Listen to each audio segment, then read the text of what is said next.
हाँ जी दोस्तों, यहाँ ध्यान अभी सबका। चलो चलो चलो, परफेक्ट। एस नंबर 16 रिवाइज कर रहे हैं, जिसका नाम है बोरोइंग कॉस्ट। ठीक है, तुम्हारी शीट में बिना देखे रिवाइज करने का ट्राई करना। बोरोइंग कॉस्ट जिसका नाम है, तो सबसे पहले बता दिया गया कि बोरोइंग कॉस्ट में क्या आएगा। बराबर, 5 चीजें।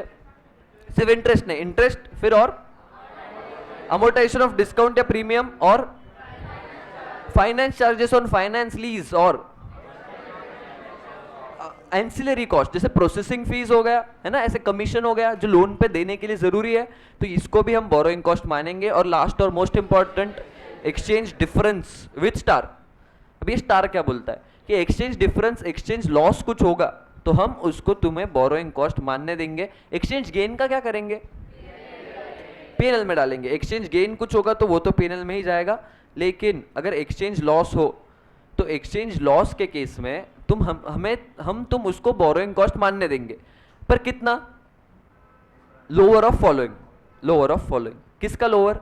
एक्सचेंज लॉस, और इंडिया में बोरो करते तो कितना इंटरेस्ट लगता, लेस फॉरेन करेंसी बोरोइंग पे कितना इंटरेस्ट लग रहा है, ये चीज देखेंगे। देखो ये एग्जांपल के थ्रू बेस्ट समझ में आता है। जैसे इस एग्जांपल में मेरा 10,000 का लोन लिया हुआ था, है ना, तो 45 से इंटरेस्ट रेट कितना हो गया था, एक्सचेंज रेट 48, तो ये 3 रुपए पर डॉलर नुकसान है, तो 30,000 का नुकसान हो गया, मेरा एक्सचेंज लॉस है। तो इस पूरे इसको हम बोरोइंग कॉस्ट नहीं मानने देंगे। हम क्या देखेंगे कि अगर तुम इंडिया से लोन लेते तो कितना इंटरेस्ट लगता। तो अगर मैं इंडिया से लोन लेता तो मुझे लगता, ये देखो यहाँ पे दिया हुआ है, मुझे लगता 49,500 का इंटरेस्ट, है ना। फॉरेन करेंसी में मैं ऑलरेडी पे कर रहा हूँ 24,000 का इंटरेस्ट, 10,000 पे 5% इंटू 48, तो मुझे जो 25,500 इंडिया से लोन लेता तो इतना ज्यादा लगता, तो मैक्सिमम उतने ही पार्ट को हम बोरोइंग कॉस्ट मानने देंगे। मतलब 30,000 का जो एक्सचेंज लॉस था ना, उसमें से कितने को बोरोइंग कॉस्ट मानने देंगे, 25,500। तो बचे हुए 4,500 का क्या करेंगे, उसको पीएनएल में डाल देना। ठीक है, तो ये एक्सचेंज डिफरेंस के केस में बोल दिया। अगर एक्सचेंज लॉस होगा तो हम उसको बोरोइंग कॉस्ट मानने देंगे, पर एक लिमिट लगा देंगे कि इंडिया से अगर लोन लेते तो कितना लगता, मैक्सिमम उतना ही तुम ट्रीट कर सकते हो एज बोरोइंग कॉस्ट। ओके, तो ये चीज थी, ये बोरोइंग कॉस्ट का डेफिनेशन। इसके बाद मोस्ट इंपॉर्टेंट चीज इस एज की, पैरा नंबर 6। पैरा नंबर 6 को ऐसे पढ़ना जरूरी है। देखो सबसे पहले उसमें क्या बोला गया, borrowing cost directly related for 3 चीजें, acquisition, construction, production of qualifying asset should be capitalized and other borrowing cost should be treated as expense. ठीक है, in P&L should be recognized as expense in P&L. अगर other borrowing cost कुछ होंगे, मतलब qualifying asset के अलावा दूसरे asset पे कोई खर्चा हो रहा है, कोई इंटरेस्ट इनकर हो रहा है, तो ऐसे इंटरेस्ट को क्या कर दोगे तुम, पीएनएल में डाल दोगे। तो बोरोइंग कॉस्ट के केस में ये बोला कि क्वालिफाइंग एसेट पे अगर कोई इंटरेस्ट लग रहा है, क्वालिफाइंग एसेट मतलब क्या, क्वालिफाइंग एसेट टेंजिबल इंटेंजिबल दोनों, which necessarily takes substantial period of time to get ready for its intended use और सेल। ऐसा एसेट जिसको बहुत टाइम लगता है बनने को, सब्सटेंशियल टाइम। सब्सटेंशियल मतलब कितना सब्सटेंशियल, डिपेंड्स ऑन फैक्ट्स और सर्कमस्टेंसेस, लेकिन एक प्रिजम्पशन ले लिया कि 12 महीने से ज्यादा टाइम लग रहा है तो सब्सटेंशियल टाइम लग रहा है। ऐसे एएस ने प्रिजम्पशन ले लिया, यहाँ पे दिया ये रिपीटेबल प्रिजम्पशन है कि 12 मंथ से ज्यादा अगर है तो सब्सटेंशियल मान लेंगे, अनलेस फैक्ट्स कुछ दूसरा बोल दे। ठीक है, डिपेंड्स ऑन फैक्ट्स। मेरे लिए 8 महीना भी सब्सटेंशियल हो सकता है, ठीक है, डिपेंड करता है फैक्ट्स पे। तो अगर सब्सटेंशियल है तो उसको क्या मान लेंगे हम, क्वालिफाइंग एसेट। और अगर क्वालिफाइंग एसेट पे तुम इंटरेस्ट का कॉस्ट इनकर कर रहे हो तो वो इंटरेस्ट को क्या कर देना, फिर उस जो भी एसेट है उसमें क्या कर देना, कैपिटलाइज कर देना। और अगर कोई दूसरे एसेट पे लग रहा है, जैसे मैंने यहाँ पे एग्जांपल दिया था कि मैं बिल्डिंग खुद से बना रहा हूँ, तो इसको बनने में टाइम लग रहा है ना, तो ये मेरे लिए क्वालिफाइंग एसेट है, तो उस पर जो भी इंटरेस्ट लगेगा वो बिल्डिंग के कॉस्ट में ऐड हो जाएगा। लेकिन अगर मैं किसी बिल्डर से रेडीमेड बिल्डिंग खरीद रहा हूँ, तो अभी ये बिल्डिंग मुझे चाहिए थी तब रेडी थी, है ना, ये मैं बना नहीं रहा हूँ, इसको टाइम नहीं लग रहा है बनाने को, मैंने रेडीमेड खरीदी है, मैंने जब खरीदी तब रेडी टू यूज थी, तो ऐसे एसेट को क्वालिफाइंग एसेट नहीं बोलते, क्योंकि क्वालिफाइंग एसेट के डेफिनेशन में ही क्या है, which necessarily take substantial period of time to get ready, उसको रेडी करने को ही टाइम लगता है। तो अगर मैंने जब खरीदा तब रेडी थी तो क्वालिफाइंग एसेट है ही नहीं, तो ऐसे एसेट के लिए अगर कुछ लोन लिया होगा तो उसका इंटरेस्ट सीधा पीएनएल में जाएगा, सोचना भी मत। ठीक है, तो ऐसे ऐसे एसेट पे अगर कोई इंटरेस्ट होगा तो डायरेक्ट पीएनएल में जाएगा। ये मोस्ट इंपॉर्टेंट पार्ट है इस एएस का, इस पे काफ़ी क्वेश्चंस पूछे गए हैं। ठीक है, नेक्स्ट बोरोइंग्स। बोरोइंग्स दो टाइप के होते हैं, एक है स्पेसिफिक बोरोइंग, स्पेसिफिकली उसी पर्पस के लिए लिया, और दूसरा है जनरल बोरोइंग। जनरल मतलब मेरे पास पहले से पड़ी है मैं भी बोरोइंग, या मैंने जनरल पर्पस बोरोइंग ले चुका था। तो अगर स्पेसिफिक बोरोइंग होगा तो उस एसेट के लिए लिया है, तो जो भी इंटरेस्ट लग रहा है उसको तुम कैपिटलाइज कर देना। पर एक चीज़ याद रखना बस इसमें कि जैसे मैंने स्पेसिफिक बोरोइंग के लिए इतने पैसे यूज़ नहीं हुए, तो मैंने टेम्पररी कहीं पे इन्वेस्ट कर दिया, तो उससे मुझे कुछ इनकम हो गया। जैसे मैंने एग्जांपल दिया था, मैं 100 रुपए का इंटरेस्ट भरता हूँ, लेकिन मैंने टेम्पररी इन्वेस्टमेंट करके 10 रुपए कमा लिए, तो मैं कैपिटलाइज कितना इंटरेस्ट करूंगा, 100 या 90? 90। क्यों? क्योंकि मेरा इंटरेस्ट ही 90 लगा, एज गुड एज, है ना, मेरा इंटरेस्ट ही 90 लगा, 10 रुपए का तो इनकम मिल गया, रिकवर हो गया, तो इंटरेस्ट एज गुड एज 90 ही इनकर हुआ है, तो उतना ही कैपिटलाइज होगा। ये चीज़ याद रखना बस। अमाउंट एलिजिबल फॉर कैपिटलाइजेशन कितना है, तो actual borrowing cost incurred less करेंगे उसमें से any income on temporary investment. और जनरल बोरोइंग्स के लिए ये स्टेप्स बहुत इंपॉर्टेंट है। ठीक है, अच्छे से रिवाइज करते हैं ये स्टेप्स को।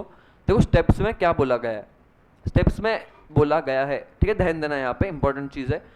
सबसे पहले करना क्या है, जो भी खर्चा इनकर हुआ है, अभी जनरल बोरोइंग है तो मैं देखूंगा कि खर्चा कितना इनकर हो रहा है, मतलब वो एसेट में कितना यूज हुआ है बोरोइंग, उतने पे इंटरेस्ट कैपिटलाइज करूंगा।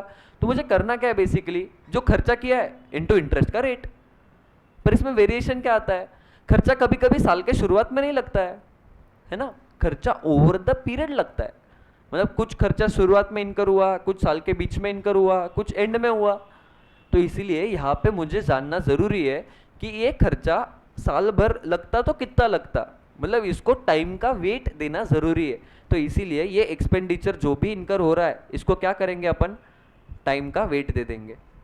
ठीक है, टाइम का वेट, जैसे अगर साल के शुरुआत में कोई खर्चा लग रहा है 1 लाख का, तो उसको 1 लाख इंटू 12/12, फिर साल के बीच में खर्चा लग रहा है 2 लाख का, ठीक है, 6 महीने बाद, तो 2 लाख को क्या करोगा इंटू 6/12, कितना पीरियड वो आउटस्टैंडिंग है उतने पीरियड का उसको वेट दे देंगे।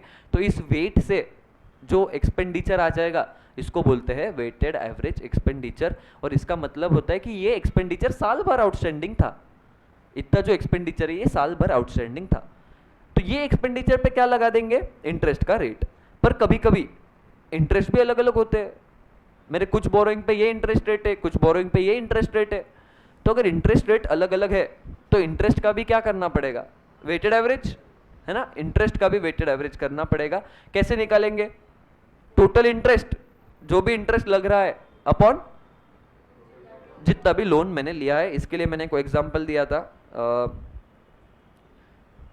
देखो ये वाला, मतलब मेरा लोन है 6 लाख पे 12% रेट है, 4 लाख पे 10% है, तो वेटेड एवरेज कैसे निकालेंगे, 6 लाख इंटू 12%, मतलब इस पे 72,000 का इंटरेस्ट लगता है और इस पे 40 का इंटरेस्ट लगता है। तो टोटल इंटरेस्ट में जो भरता हूँ वो है 1,12,000, तो 1,12,000 को डिवाइड कर देंगे अपना लोन से। 10 लाख का लोन था मेरा, तो मेरा एज गुड एज इंटरेस्ट का खर्चा जो है वो है 11.2%। तो करना क्या है, वेटेड एवरेज एक्सपेंडिचर पे बस ये रेट लगा देंगे। स्टेप नंबर 3 में वही है, स्टेप 1 इंटू स्टेप 2, मतलब क्या, तुम्हारे वेटेड एवरेज एक्सपेंडिचर को मल्टीप्लाई कर दो रेट से। ठीक है, ये स्टेप 3 हो जाएगा। इतना क्या कर देना, कैपिटलाइज कर देना। और एसेट में कैपिटलाइज करना है तो एसेट के लिए जो कॉस्ट लगी है वो तो होने ही वाली ना कैपिटलाइज, उसमें इंटरेस्ट ऐड करके कैपिटलाइज करेंगे। जैसे फॉर एग्जांपल इंटरेस्ट के लिए लगा है 6 लाख का खर्चा, तो एसेट के लिए लगा है 6 लाख का खर्चा, तो एसेट में तो 6 लाख पूरा जाएगा, है ना, एसेट टू बैंक। पर इसके साथ साथ जो इंटरेस्ट इनकर हुआ है इस एसेट पे, जो मेरा स्टेप 1 इंटू स्टेप 2 करके निकाला था, वो भी एसेट में कैपिटलाइज होगा। तो इसलिए एसेट टू बैंक पूरी एंट्री आ जाएगी 6,50,000 जो भी हो, ओके, इंक्लूडिंग इंटरेस्ट। हाँ, एसेट में कैपिटलाइज करने का ही मतलब क्या होता है, एसेट में कैपिटलाइज कर देना, मतलब एसेट में ऐड कर देना। ठीक है, सॉरी। चलो लास्ट चीज थी इस एस में जो कि बताती है कि कैपिटलाइजेशन ऑफ बोरोइंग कॉस्ट को कमेंस कब करूं, सस्पेंड कब करूं और सीज कब करूं। सस्पेंड और सीज में मैंने फर्क बताया कि सस्पेंड जो होता है वो टेम्पररी होता है, मतलब शॉर्ट पीरियड के लिए, कुछ टाइम के लिए। सीज जो होता है वो परमानेंट होता है, बंद कर दिया हमेशा के लिए।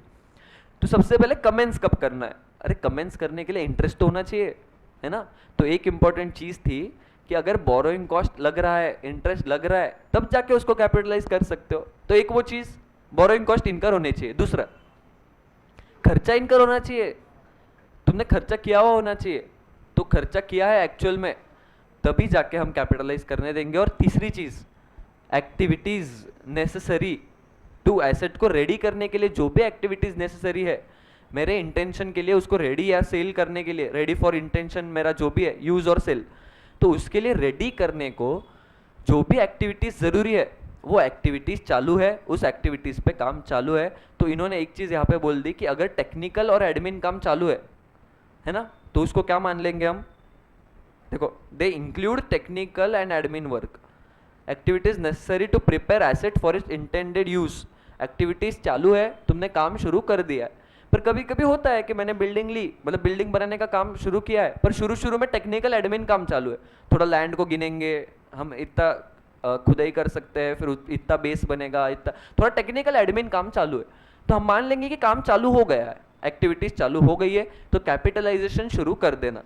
ठीक है, ये 3 केसेस में कैपिटलाइजेशन शुरू हो जाएगा। आगे सस्पेंड कब करोगे? इसमें वर्ड इंपॉर्टेंट था कि जब एक्टिव डेवलपमेंट रुक जाए during extended periods in which active development is interrupted. अगर एक्टिव डेवलपमेंट रुक जाए तो सस्पेंड कर देना, टेम्पररीली रोक देना। किसको रोक देना? कैपिटलाइजेशन को टेम्पररी रोक देना। पर ये 2 एक्सेप्शन है उसमें, ये सेकंड और थर्ड पॉइंट जो ये एक्सेप्शन है कि सस्पेंड, एक्टिव डेवलपमेंट में सस्पेंड कब नहीं करना चाहिए। तो सस्पेंड कब नहीं करोगे? अगर रूटीन काम तुम्हारा नेसेसरी था डिले, ठीक है, तुम्हारा जो डिले हुआ है, जो टेम्पररी डिले है वो जरूरी था, मतलब उसके बिना तुम आगे ही नहीं बढ़ पा रहे थे, तो वो डिले अगर नेसेसरी है, जैसे अपन ने वो एग्जांपल देखा, इन्होंने बोला था कि कंस्ट्रक्शन ऑफ ब्रिज कर रहे हैं और हाई टाइड चालू है, तो भी उसमें कंस्ट्रक्शन कर ही नहीं पाएंगे, डिले जरूरी है ना, उस डिले के बिना आगे बढ़ ही नहीं पाएंगे। तो अगर ऐसा डिले है जिसमें डिले जरूरी है, डिले के बिना काम नहीं होगा, तो वो डिले अगर इस वजह से है तो कैपिटलाइज कर देना, सस्पेंशन मत करना, ठीक है, रोकना मत, क्योंकि एक्टिव डेवलपमेंट चालू है, तुम्हारे हाथ में नहीं था, ठीक है, तुम्हारे हाथ में नहीं था, तो चालू रखना, कोई प्रॉब्लम नहीं। और दूसरा एक्सेप्शन बोला है, is not normally suspended during period when substantial technical और एडमिन काम चालू है। तुम्हारा अगर सब्सटेंशियल टेक्निकल और एडमिन काम चालू है, भले ही फिजिकल कंस्ट्रक्शन रुका हुआ है कुछ कारणवश, पर सब्सटेंशियल टेक्निकल और एडमिन काम तुम्हारा चालू है, तो सस्पेंशन नहीं करेंगे, कैपिटलाइजेशन शुरू रखना। ये 2 एक्सेप्शन दिए थे इसमें, किसमें? सस्पेंशन में। लास्ट चीज है सीज मतलब क्या? बोरोइंग कॉस्ट को बंद कब कर दोगे? कैपिटलाइज करना। तो बंद कब करेंगे? इसमें एक वर्ड इंपॉर्टेंट है, एक लाइन इंपॉर्टेंट थी, जब सब्सटेंशियल एक्टिव डेवलपमेंट रुक जाए, substantially all activities necessary to prepare asset for its intended use और सेल।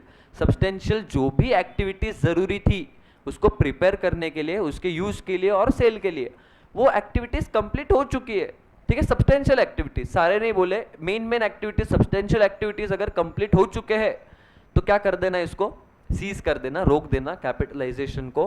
पर यहाँ पे नीचे और एक चीज बोली है कि अगर रूटीन काम चालू है, तुम्हारा मेन कंस्ट्रक्शन हो गया है, बस रूटीन एडमिन काम चालू है, तो काम हो चुका है, सब्सटेंशियल काम हो चुका है, बस रूटीन काम चालू है ना, टेम्पररी डेकोरेशन कुछ चालू है, तो ये सब सब्सटेंशियल काम होने के बाद वाला काम है, ठीक है, टेम्पररी काम चालू है, तो इसके वजह से हम कैपिटलाइजेशन को कंटिन्यू नहीं करने देंगे। कैपिटलाइजेशन तुमको क्या करना पड़ेगा, रोक देना पड़ेगा सब्सटेंशियल काम होते ही, ठीक है।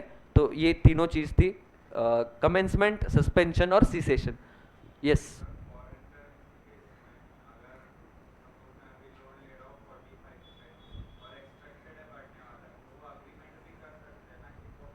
फॉरवर्ड रेट अग्रीमेंट, उसको फॉरवर्ड अग्रीमेंट बोलते हैं। उसमें फिक्स हो जाता है लॉस कैसे करना है, वो AS 11 ने बोला हुआ है, अपन AS 11 में देखेंगे वो कैसे करना है, तो उसमें फिक्स हो जाता है कि तुझे इतना ही लॉस होने वाला है इससे, ठीक है, तो उसको बोरोइंग कॉस्ट मान सकता है, तो कोई इशू नहीं, ठीक है। लास्ट में 1-2 चीज बोली है, excess of carrying amount over recoverable amount, तो ये इम्पेयरमेंट वाले AS में दिया हुआ है कि इस एसेट से रिकवर इतना होने वाला, फायदा इतना होने वाला है, तो उसके ऊपर अगर कैपिटलाइज हो गया है तो एसेट को नीचे गिरा दो। जैसे एनआरवी होता है ना एक टाइप का इन्वेंट्री का, उसके जैसा है। वो एस करेंगे तब देखेंगे अपन। और रिकॉग्निशन क्राइटेरिया बोला है, कोई भी एसेट को यही रिकॉग्निशन क्राइटेरिया लगता है। क्या क्राइटेरिया ये कि फ्यूचर इकोनॉमिक बेनिफिट होना चाहिए और cost can be measured reliably. अगर कैपिटलाइज कर रहे हो तो ये चीज होनी चाहिए, तब हम कैपिटलाइज करने देंगे। Perfect, done. तो A16 का रिवीजन इसी के साथ होता है खत्म।